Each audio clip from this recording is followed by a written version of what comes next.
how can you live without desire? And my answer was, how can you live with it? That's the problem. How to live with it, not how to live without it. Living without desire is not a problem at all. Living with the desire is a problem, yes.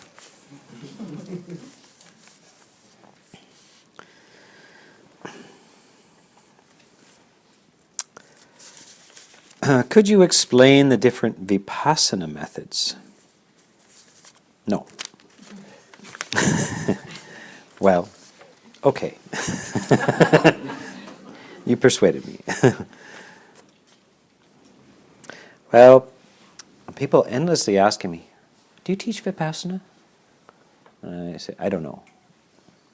I teach the Eightfold Path is what I teach.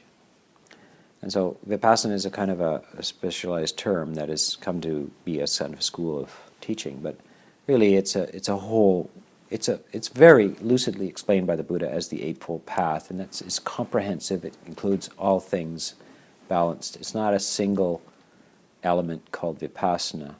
You must have the whole lifestyle has to be structured into this, and so this Vipassana, or maybe clear seeing. Pasana is like seeing, right? Vipassana is maybe an emphasis on seeing clearly. Of course, we're trying to learn to see clearly, to comprehend clearly. And this requires a number of structures built into our life in order to result in this clearly seeing.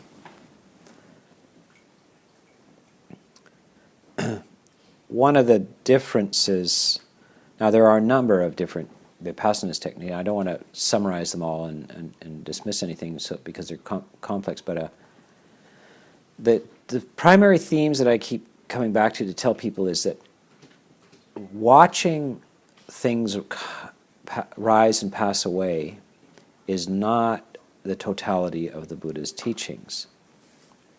There is a little feature under the seventh factor of the Eightfold Path. Under one factor, the seventh factor, right mindfulness, there are 4 categories. The third category is basically citta nupassana, watch seeing the mind. That has been perhaps overemphasized, and it just says one knows if the mind is angry or not, desirous or not, confused or not, expansive or not, contracted or not, exalted or not, etc. That's primarily what you hear there is mere clarity regarding what is in the mind, and that's fair enough. It's explicit there, but it's one of 8 factors. This is the 7th factor, and it's one of only 4 of those particular areas of mindfulness. It is not to be confused as the totality of the teachings. Because the very next category, the 4th category under right mindfulness, is Dhamma Nupassana, which I translate not as objects of the mind or Dhamma objects, mindfulness of Dhamma objects. I call it mindfulness of Dhamma categories. Basically, drop-down menus, to borrow from the computer world. Drop-down menus, beautifully arranged by the Buddha in 4s and 5s, 6s, 7s, and 8s. And one of the drop-down menus, which we must understand is very, very, very important, one of the drop-down menus is the 5 hindrances. So right after you've been observing the mind as to its content, the next category insists that you categorize the contents. Not just merely observe that you're angry.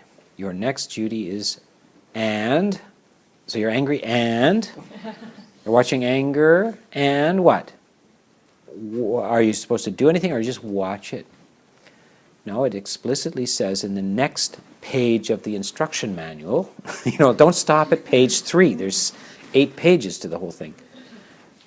It says what to do when your mind is angry or desirous or confused. It tells you then what category does that fit in? Drop-down box, 5 hindrances.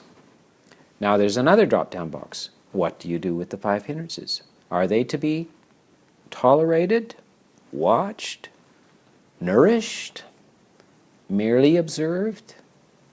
No. You have explicit instructions that they are not to be tolerated. They are to be removed, dismissed, replaced, evaporated, and that is your duty towards them. So you're not to just merely remain just watching. Now activity and effort is applied to the contents of the mind to reshape the contents of the mind, not merely to watch the contents of the mind. It is to reshape and determine and bring into existence what has not been there. And then it has a list of skillful things, such as a list of 7. Another menu drops down. 7 factors of awakening. 7 beautiful elements of enlightenment that both are to be... Do you just watch them?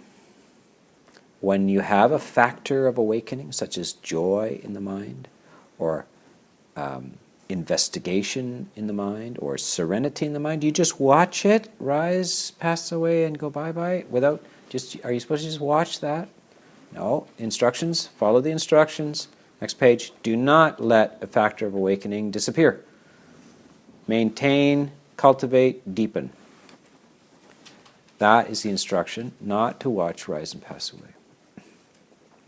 Now, if it happens that a beautiful factor such as joy or serenity or deep concentration or equanimity does slip away on you, you're not to indulge in another unwholesome thing, that is regret, sadness, and frustration. That's a hindrance. That's to be dismissed. You are to go quickly back and fix the situation. You lost your joy. You lost your serenity. You're not supposed to be regretful of that, and you're also not to be merely detached from that. Well, it's whatever. All things just come and go. I'm just supposed to watch. No, that's not... profound effort is to be made to recover that. You lost your wallet on the street. Oh, well, wallet's coming. No. You go out and find that thing. Now, if you cannot find that thing, let's hope you can remain reasonably balanced, etc. But you don't just... And in the search for the thing, you try to remain equanimous and intelligent, So there's a very selective process which goes much beyond just mere observation. And there's a number of beautiful qualities that can be cultivated, including all those relating to samadhi. Samadhi being a beautiful word, just beautiful. Just think of the beautiful component of balance, like this beautiful forest around us and the lake there is a number of... It's not one factor. It's not just water. It's water amongst trees, amongst sky, etc. It's a balanced, harmonious picture. And that's what this samadhi, the mind with its faculties balanced and harmonious, that's what it is. And that is the 8th factor of this Eightfold Path. The mind beautifully arranged, harmonious, balanced, and clear. That's what it is.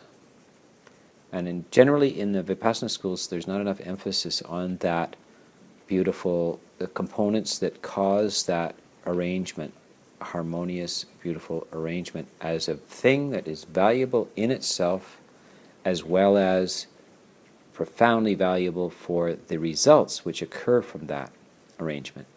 Out of that arrangement rises wisdom.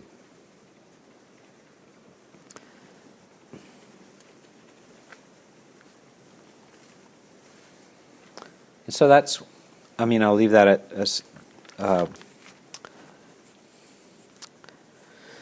Vipassana thing.